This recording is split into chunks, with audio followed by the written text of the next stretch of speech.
지난번에 요한복음 5장 1절 18절 말씀에서 보았듯이 예수님은 38년 된 병자를 고치셨습니다. 그때가 언제입니까? 마침 그날은 안식일이었습니다. 이때 주시하고 있던 유대인들이 고침을 받는 사람에게 말합니다. 너에게 자리를 들고 걸어가라 한 사람이 누구냐? 라고 물었습니다.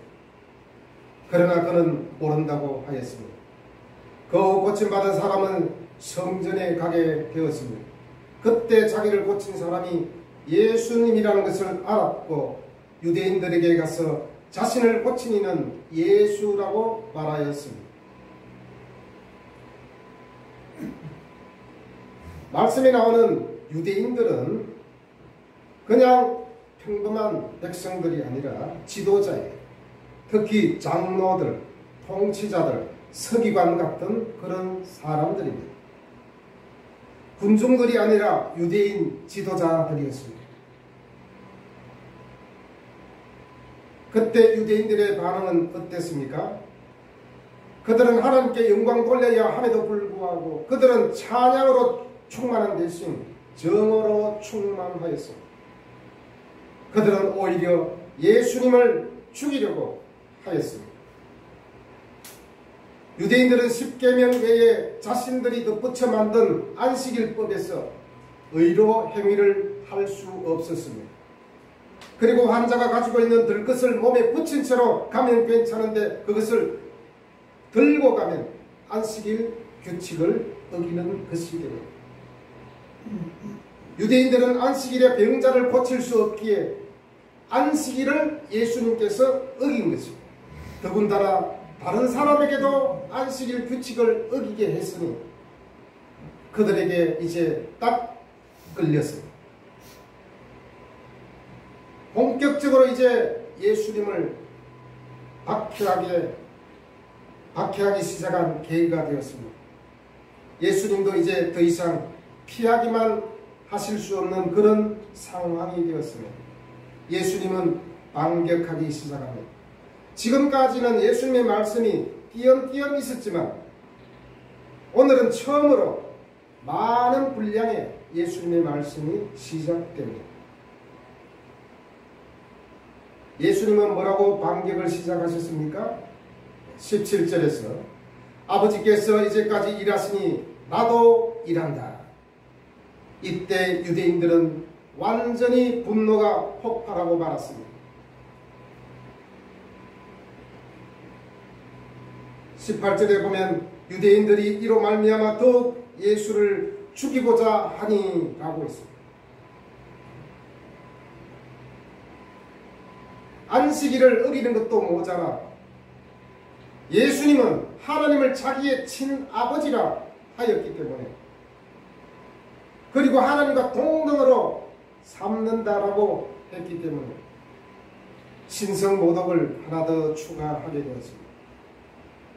유대 사회에서는 개인적으로 기도할 때는 하나님 아버지라고 부를 수 있었습니다. 그러나 다른 사람에게 공공연히 내가 하나님의 아들이라고 말하는 것은 있을 수 없는 일입니다. 그래서 이것은 신성모독에 해당되는 것입니다. 안식일은 어떤 날입니까? 안식일은 쉬는 날입니다. 하나님께서 세상을 만드시고 7째 날에 쉬셨다고 성경에서 기록하고 있습니다. 그런데 하나님께서 쉬셨다고 하는 것은 그냥 피곤하고 지치고 힘들어서 쉬는 게 아니라 창조 행위를 쉬었다는 것입니다. 창조 행위. 나머지는 계속해서 안식일 날도 하나님께서는 일을 하십니다.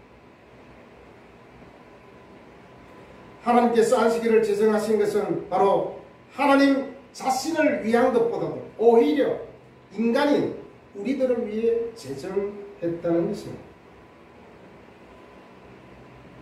우리가 잘 알다시피 원래 안식일은 지금의 토요일이었습니다. 그런데 예수님께서 부활하셨을 때 안식 후 첫날이라고 성경에서 기록하고 있습니다. 안식 후 첫날. 혹시 여러분들은 오늘 주일을 주말이라고 생각하십니까? 사실은 주말이 아닙니다. 일주일을 시작하는 바로 첫날입니다. 안식 후 첫날. 바로 오늘이 첫날입니다. 이제 예수님께서 부활하심으로 안식일이 주일로 바뀌게 되었습니다. 우리는 바로 첫날인 주일에 하나님께 찬송과 예배를 드리면서 영적인 힘을 얻고 회복을 통하여 충전을 하며 안식을 취합니다. 그리고 한 주간을 열심히 살아갑니다. 그래서 안식일의 주인은 누구입니까? 바로 안식일의 주인은 하나님입니다. 그리고 우리 사람들을 위해서 만드신 그러한 날이 바로 안식일입니다.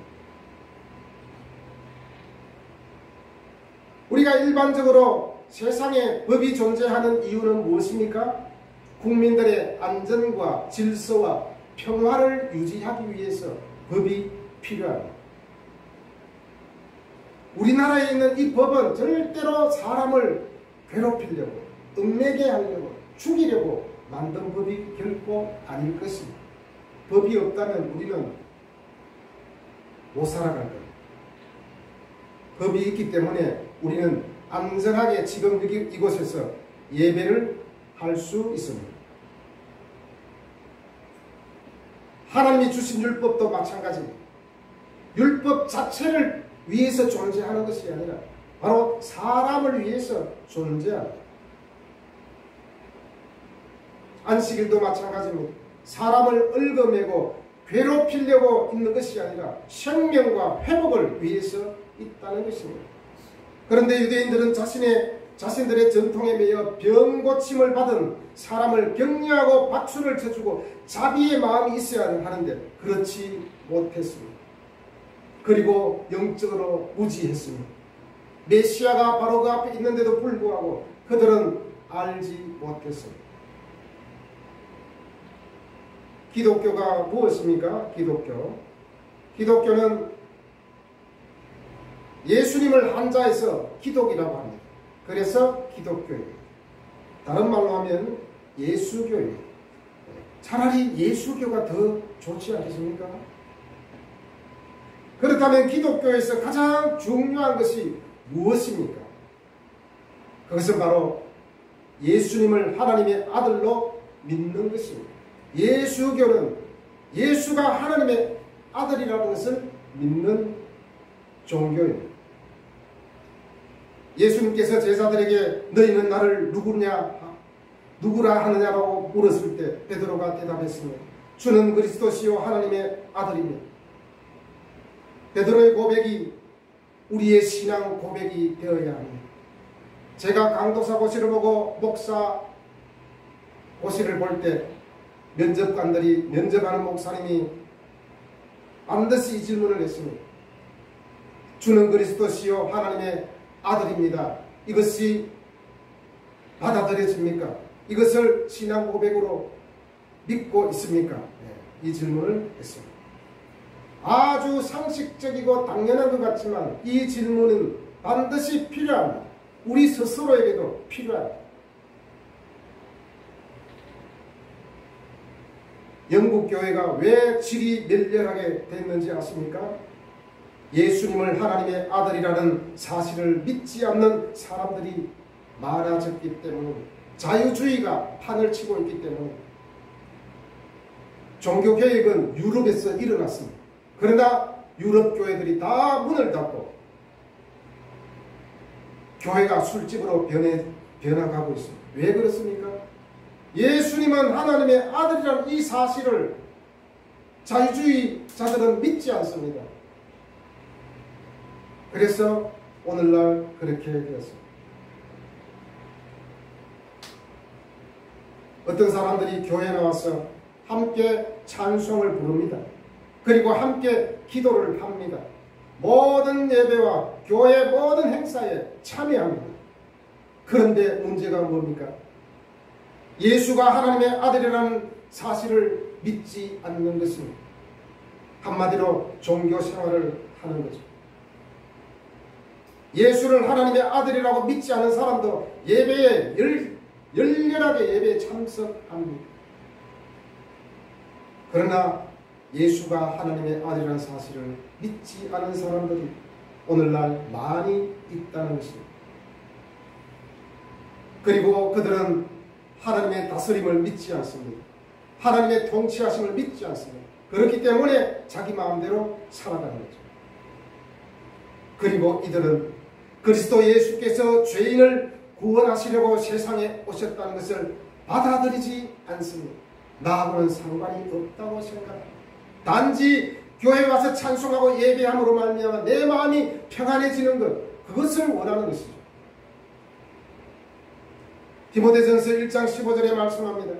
그리스도 예수께서 죄인을 구원하시려고 세상에 임하셨다 하였도다. 죄인 중에 내가 괴순이라. 내가 괴순. 다시 말하면 예수님이 죄인을 구원하시려 세상에 오셨다는 것을 받아들인 사람은 뭡니까? 내 자신이 죄인 중에 괴수라는 사실을 알고 있습니다. 나 같은 죄인 중에 괴수를 하나님께서 불러주셨으니 이것이 어찌 큰 은혜가 아니겠습니까? 이런 고백을 하게 되는 거죠. 그렇지 않은 사람은 이 은혜조차도 마음에 와닿지 않습니다. 사도행전 16장 31절에서 말씀합니다. 주 예수 그리스도를 믿으라. 그리하면 너와 내 집이 구원을 받으리라. 그리고 예수님이 세례 요한에게 세례를 베푸실 때 이는 내 사랑하는 아들이요 내 기뻐하는 자라고 기록하고 있습니다. 바로 예수 그리스도는 하나님의 아들이라는 사실입니다. 예수님은 하나님의 아들이심을 믿으십니까? 요한복음에서 가장 중요한 메시지는 무엇입니까? 바로 예수님의 정체성입니다. 예수가 누구냐? 그러면 나는 누구냐? 예수님의 정체성은 바로 예수님은 하나님의 아들 되심입니다.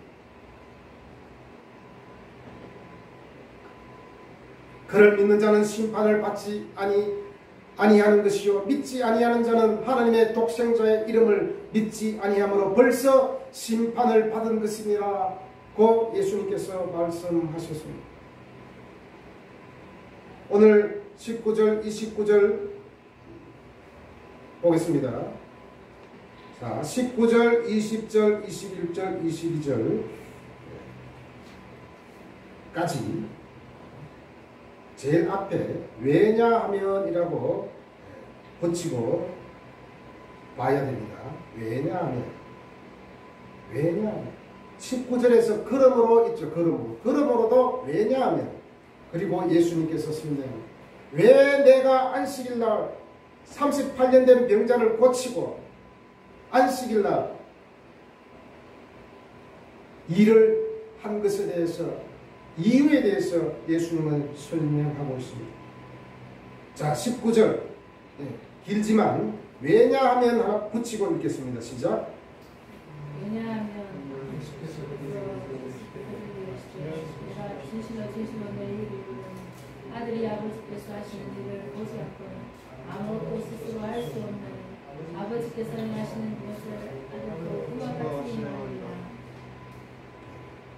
왜냐하면 아들이 아버지께서 하시는 일을 보지 않고는 아무것도 스스로 할 수 없나니 아버지께서 행하시는 그것을 아들도 그와 같이 행하느니라.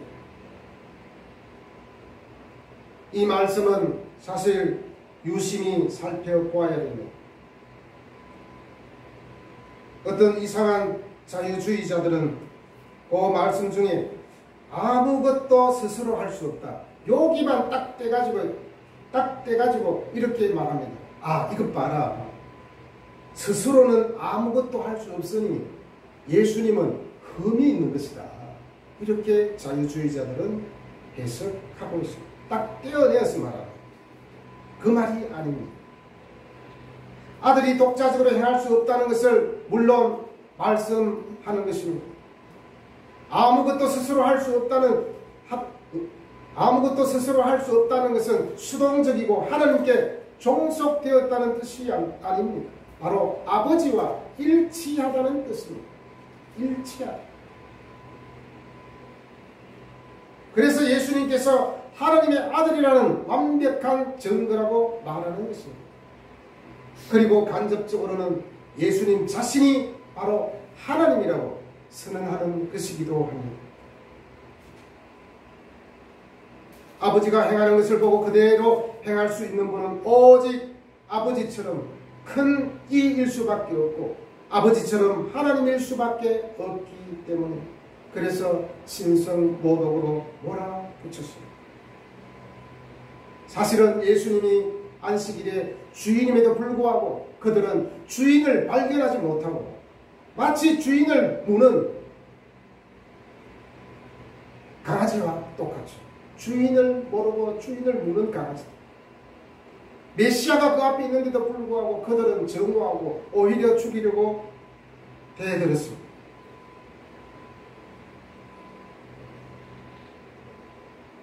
(20절에서) 또 예수님께서 이유를 말씀합니다.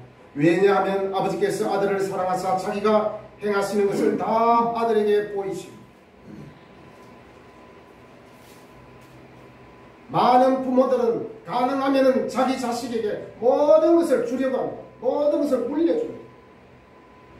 나이가 들어 죽게 되었을 때 모든 재산을 자식들에게 다 주고 떠납니다.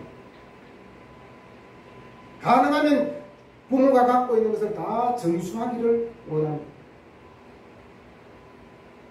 하나님 아버지도 독생하신 아들을 사랑하셔서 예수님께 모든 것을 위임하셨습니다.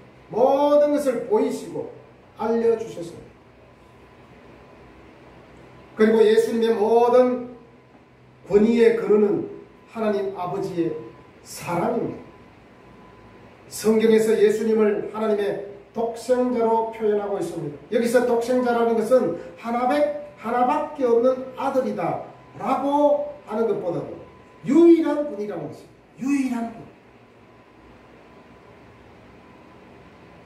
예수님은 바로 이렇게 유일한 분이시기 때문에 그래서 모든 정권을 아들이신 예수님께 하나님께서 주셨습니다.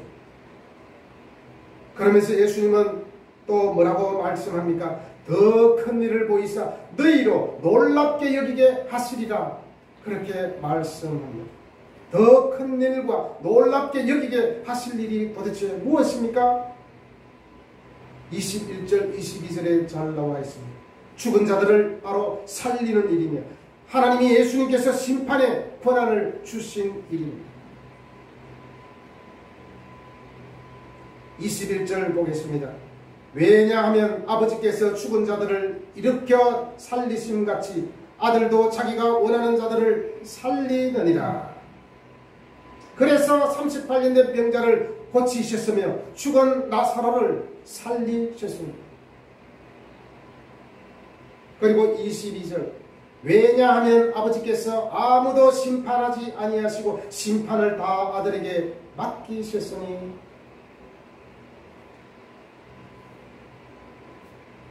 예수님은 우리들을 너무너무 사랑하시지만 또한 인간을 심판할 권한을 가지셨습니다. 인류를 죽이느냐 살리느냐의 막강한 권한을 하나님께서 주셨습니다. 27절 29절에서 그 심판의 결과를 말씀해 주고 있습니다. 무덤 속에 있는 자가 그의 음성을 들을 때가 오나니 선한 일을 행하는 자는 생명의 부활로 악한 일을 행한 자는 심판의 부활로 나오리라. 여기서 선한 일은 절대로 종교적으로 도덕적으로 선하고 착한 것을 말하지 않습니다. 양심적인 것을 말하지 않습니다. 여기서 선한 일이 뭐죠? 24절에 언급한 대로 바로 예수님의 말을 듣고 그 보내신 하나님을 믿는 것입니다. 어떤 사람들은 자꾸만 선한 일을 했을 때 우리가 세상에 나가서 하나님의 말씀을 실천하고 사랑을 전하는 그것만 자꾸 말합니다. 예수님이 하나님의 아들이라는 것을 믿는 것, 그것이 바로 선한 일입니다. 예수 믿는 자는 생명의 부활로, 예수님을 믿지 않은 사람은 심판의 부활로 나온다는 말씀입니다. 여러분, 23절에서 우리가 하나님 아버지를 공경하는 것처럼 아들을 공경하게 하시려고 예수님도 자기가 원하는 자들을 살리고 심판의 권한을 주셨다고 합니다. 다시 말하면 하나님을 믿지만 예수님을 믿지 않은 것도 사실은 위배됩니다. 구약의 하나님을 믿지만 신약의 예수님을 나의 구세주로 받아들이지 않고 나의 생명의 주임을 고백하지 않는다면 이것은 심각한 문제입니다. 24절 말씀 같이 읽어보겠습니다. 시작. 내가 진실로 진실로 너에게 이르노니 내 말을 듣고 또 나 보내신 이를 믿는 자는 영생을 얻고 심판에 이르지 아니하나니 사망에서 생명으로 옮겼느니라. 나 보내신 이를 믿는 자는 영생을 얻었고 이미 거듭남으로 말미암아 영원한 생명을 소유하게 되었다는 것입니다. 그리고 심판에 이르지 아니한다고 하십니다. 사실은 이미 예수님의 심판은 이 땅에서 이루어졌습니다. 이루어지고 있습니다. 예수님을 믿지 않은 사람은 예수님을 믿지 않는 자들에게 내리는 정죄로부터 자유하게 되었습니다. 여기에 자유하지 못한다면 여전히 나는 예수를 모른다라고 말할 수밖에 없습니다. 예수 그리스도를 영접하고 거듭난 사람은 이미 영원한 생명을 얻게 된 것입니다. 요한복음 3장 16절에서 말씀합니다. 하나님이 세상을 이처럼 사랑하사 독생자를 주셨으니 이는 그를 믿는 자마다 멸망치 않고 영생을 얻게 하려 하십니다. 예수를 믿는 자마다 이미 영생을 얻었다는 것입니다. 여러분, 예수님을 믿는 자마다 영혼이 살아납니다. 25절에서 죽은 자들이 하나님의 아들의 음성을 들을 때가 오나니 곧 이때라. 듣는 자는 살아나리라. 25절에서 죽은 자들은 어떤 사람을 말합니까? 영적으로 죽은 사람을 말합니다. 성경에서 죽음에 대해서 세 가지로 말씀해 주고 있습니다. 첫 번째로 육체적 죽음입니다. 이것은 죄의 결과로 모든 인생에게 내려진 하나님의 형벌입니다. 두 번째로 영적인 죽음입니다. 죄로 인하여 하나님과 인간이 분리되어 교제가 단절된 상태를 가리킵니다. 그리고 세 번째로 영원한 죽음입니다. 이 죽음을 요한은 둘째 사망이라고 표현하고 있습니다. 곧 이때라. 듣는 자는 살아나리라. 예수님으로 말미암아 믿는 자에게 생명이 주어지는 바로 복음의 시대를 말합니다. 그 듣는 자는 복음을 듣고 복음을 받아들인 자를 가리킵니다. 그리고 그 복음을 듣고 믿는 자는 살아나리라. 영적으로 다시 사는 것을 말합니다. 이 단어는 헬라어로 자오라고 하는데 그 뜻이 영적으로 다시 사는 것을 뜻한다는 것입니다.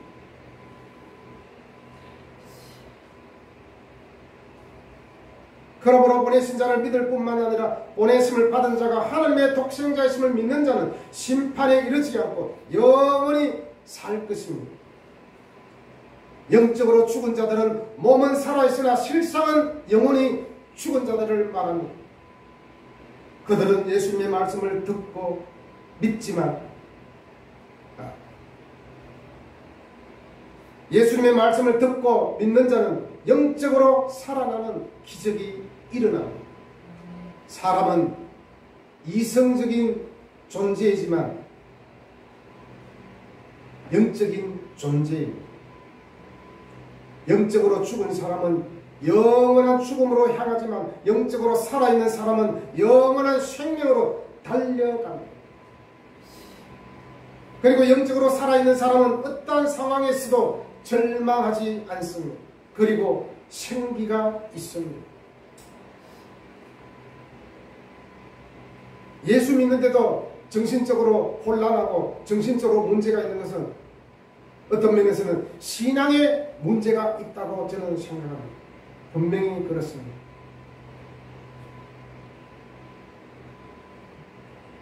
내 안에 예수가 있는 사람은 분명한 목적이 있다는 것이죠. 그리고 분명한 소망이 있습니다. 그래서 마치 술 취한 사람이 왔다 갔다 갈짓자로 걷는 것처럼 방황하지 않습니다. 여러분, 우리가 아무리 열심히 달려도 방향이 바르지 못하다면 그 열심은 자칫 지옥으로 달려가는 길이 될 수도 있다는 것입니다. 우리 예수 믿는 사람들은 목적과 소망이 분명하기 때문에,